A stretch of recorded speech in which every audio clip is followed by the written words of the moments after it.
Hello again. Welcome to the Bernie Show here on STL Sports Central, presented by DraftKings. The crown is yours. I'm Bernie Miklasz. I've been writing and talking about St. Louis area sports since 1985. I do 5 videos and write 5 columns each week here on STL Sports Central. You can also catch me with my friend Randy Carricker on his show, a couple segments a week, and I appear on multiple shows all week long on KMOX FM and AM. Please do us a favor here at STL Sports Central. We're working hard to give you plenty of the content you want for the teams you love and care about. So subscribe to our YouTube channel and hit the like button on the videos that you watch, because all of that helps us a lot, and we thank you. All right, today's topic: should the Cardinals trade Iván Herrera?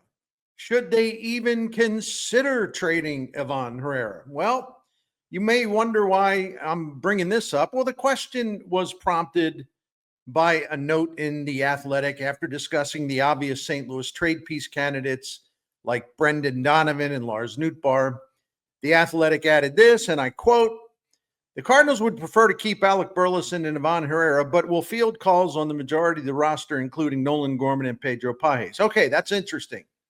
Yes, the Cardinals prefer to keep Burley and Herrera, which makes me believe they really don't want to trade them and probably will not trade them, or may not even come close to trading them. But I think Herrera is in a special category. So let's talk about Herrera.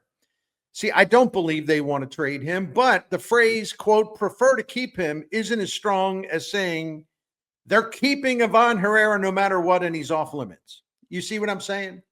Anyway, Chaim Bloom should be motivated, I think, to keep Herrera because the Cardinals have a non-threatening lineup, and Herrera was their best hitter in 2025, performing at a rate that was 37% above the league average offensively.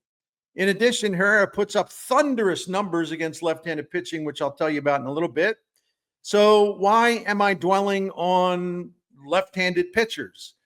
Because having a right-handed hitter who can punish lefties absolutely matters in this changing environment in Major League Baseball.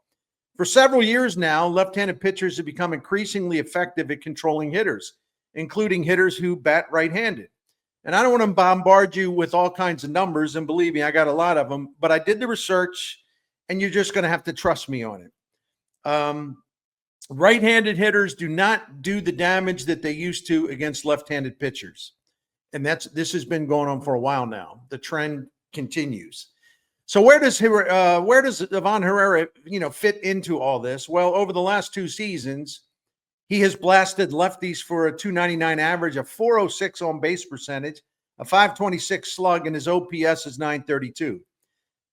Based on weighted runs created plus, which is adjusted for ballpark and league conditions in a season, Herrera's performance against lefties was 62% above league average offensively, 62% better than average over the last 2 seasons. He is a true weapon against left-handed pitching. Actually, it's all pitching, but especially left-handers. In 2025, Herrera ripped into lefty pitching for a .330 average, a .455 on base percentage, and a ridiculous .666 slugging percentage, which is crazy, as in crazy good. If we combine 24 and 25, Herrera was the 7th best hitter in the majors against left-handed pitching. That put him in a company that includes Aaron Judge, Yordan Alvarez, Jose Ramirez, Ketel Marte, and Vlad Guerrero Jr. Not bad. So why would the Cardinals contemplate the possibility of trading Herrera? Well, it's a really good question, and I like to examine these things, so I'll be getting into that in my second segment of today's Bernie Show coming up next.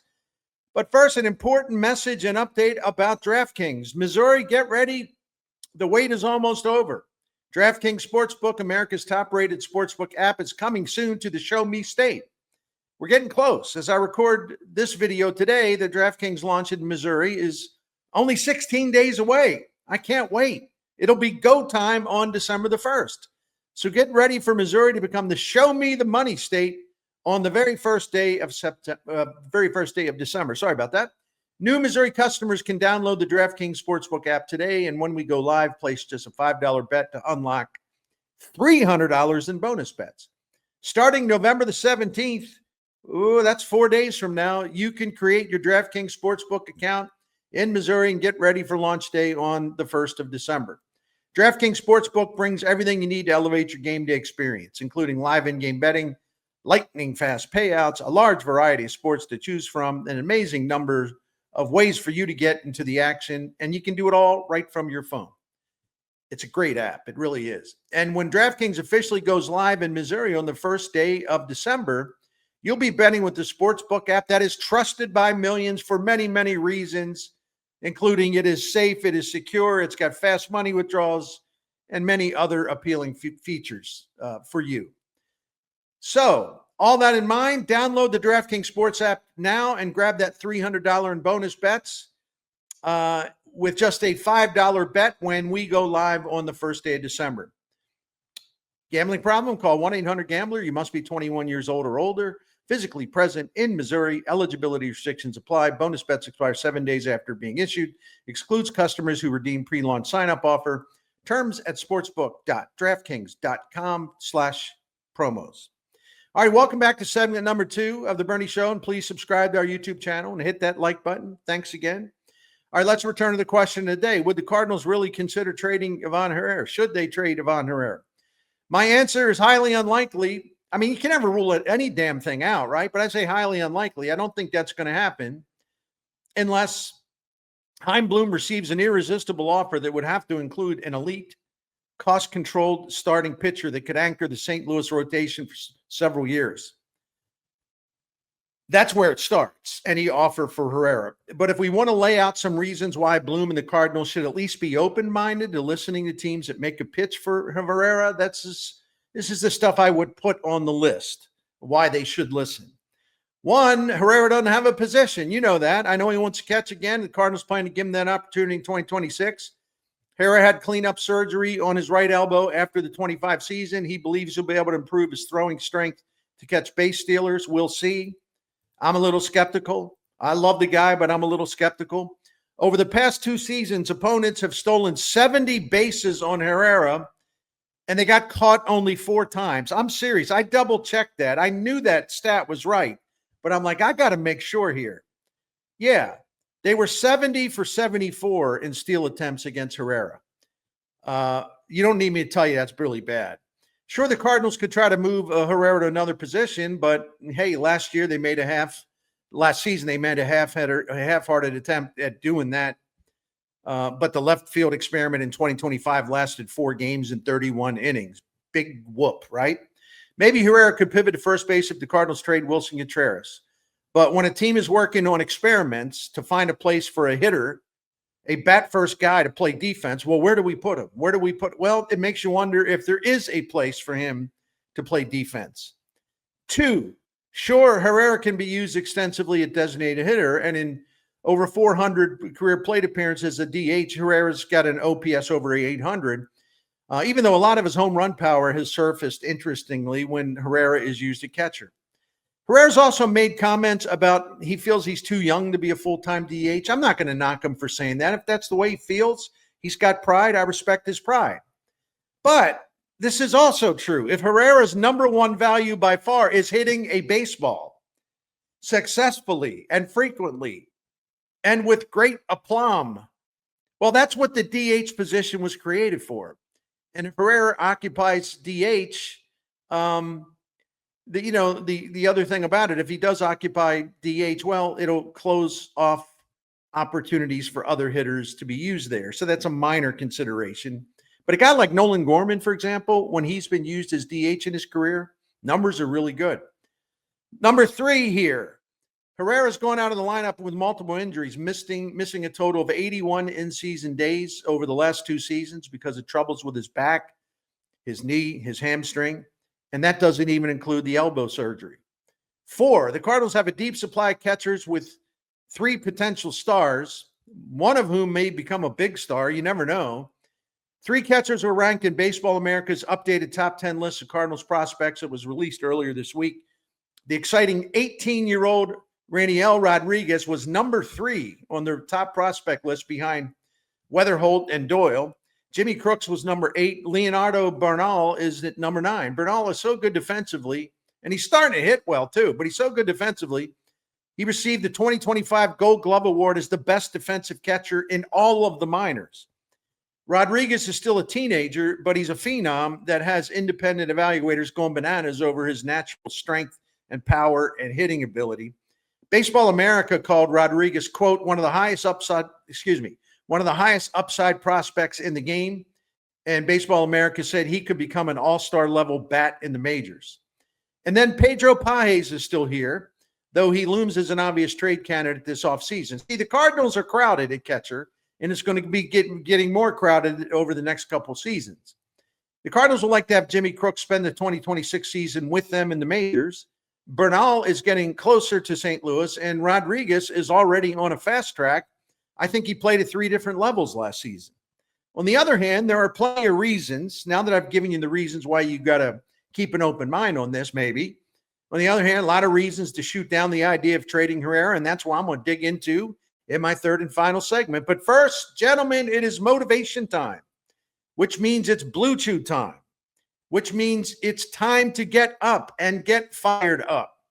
BlueChew can help you raise your game for those intimate and special times with your partner. Are you tired of striking out? Are you frustrated by too much soft contact? You want to have more hard contact in your game? Well, BlueChew can help you do that. You can power up with BlueChew's help. Just chew it and do it, as we like to say.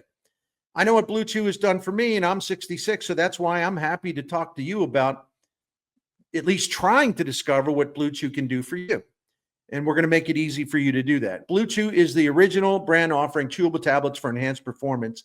So sign up at BlueChew.com. You consult with one of the licensed medical providers, and once you are approved, you're going to receive your prescription at your doorstep in a few days. That's it. No awkward conversations, no waiting in line at the pharmacy, all that stuff. Forget about it. Easy. And your first month of BlueChew is free when you use promo code Bernie. Just pay $5 shipping. That's it. That's promo code Bernie to get your first month free. The only cost to you is that $5 shipping fee. So visit BlueChew.com for more details and important safety information. And we thank our friends at BlueChew for sponsoring The Bernie Show. All right. Welcome back to the third segment on today's Bernie Show. We're going to go over the opposite list here now. Here's why you don't trade Iván Herrera. First of all, he's your best hitter. Last season, among right-handed big league hitters who had 400-plus plate appearances, the only right-handed hitters in the majors to deliver a better all-around offensive performance than Herrera were Aaron Judge, George Springer, Ronald Acuna Jr., Will Smith, and Pete Alonso. The Cardinals aren't exactly overstocked with great hitters, especially hitters who bat from the right side. The last 2 years, their right-handed batters ranked 22nd in the majors in slugging percentage. On top of that, Herrera is not only the team's best hitter, but he is their best hitter at a young age. He wasn't 35 last year. He wasn't 32 last year. Last season is what I mean. He was 25 years old last season, and he turns 26 in May. The Cardinals stand to benefit from Herrera's peak performance seasons in their uniform for a long time. That's kind of tough to give up when you're offensively challenged, I would say. Number two, the idea of the DH being reserved only for old guys is outdated and absurd. We got to catch up with it. We don't assume things that were true 20 years ago or true today or 30 years ago. I did a quick search on Fangraphs and discovered a long list of outstanding major league hitters, some of whom became Cooperstown Hall of Famers, who spent extensive time at DH early in their careers. The names include Frank Thomas, Eddie Murray, Jim Rice, Albert Bell, Jose Canseco, Carlos Delgado, Oscar Gamble, Steve Kemp, Paul Konerko, and there's others. I just wanted to give you a partial listing. And more recently, there's the big man in Houston, Yordan Alvarez. When I grew up in Baltimore, I was Eddie Murray was a rookie in my senior year of high school, 1977, and he was 21 years old, I do believe, and he was their full-time DH. So there's no rule here that says, it's got to be an old guy. That's nonsense. All right, next reason. If Herrera stays with the Cardinals, he won't be eligible for free agency until the 2030 season. Now, maybe something will change after the new CBA war is over. I don't know. But I'm not going to get into all the hypotheticals. He won't, as of now, he won't be eligible for free agency until the 2030 season. That means the Cardinals can count on Herrera as a mainstay and a force in their lineup in 2026, 2027, 2028, 2029. That sounds good to me. And from the team standpoint, his salaries over those 4 seasons will be an absolute bargain. Well, here's why. One of the reasons why I say that. Over the last 2 seasons combined, Fangraphs put a financial value of $38.4 million on Herrera's performance. That's just 2 years. And for a franchise that wants to concentrate on payroll efficiency, and there's nothing wrong with payroll efficiency, it would be rather unusual to offload Herrera and the value that he delivers at a low salary cost. Finally, there is the what if risk. And you say, well, what is that? Well, you know, and I know that this baseball market is obsessed with former Cardinals who were traded away or released and then became stars elsewhere. Randy Arozarena is the prime example. People still talk about Adolis Garcia, even though every other team had a chance to claim Adolis Garcia after the Rangers released him and no one did. But the Cardinals, John Mozeliak, had to hear about that every day of their lives. So can you imagine Chaim Bloom trading Herrera only to see him become a consistent force, an all-star level presence for years and years in another team's lineup? My goodness, I don't want this to happen. But if it did happen, the best fans in baseball would require urgent medical attention. We don't want that. I try to look at all this stuff, this situation from every angle. But in the end, I'm going to vote a strong no on the idea of trading Iván Herrera. I'd like you to leave a comment. Let me know if you agree or disagree, and I'll read them. And I want to thank you in advance for doing that. And I thank you all for watching. And I want you to have a great rest of your Thursday. Special thanks to DraftKings, as always, for presenting The Bernie Show on STL Sports Central. Thank you again.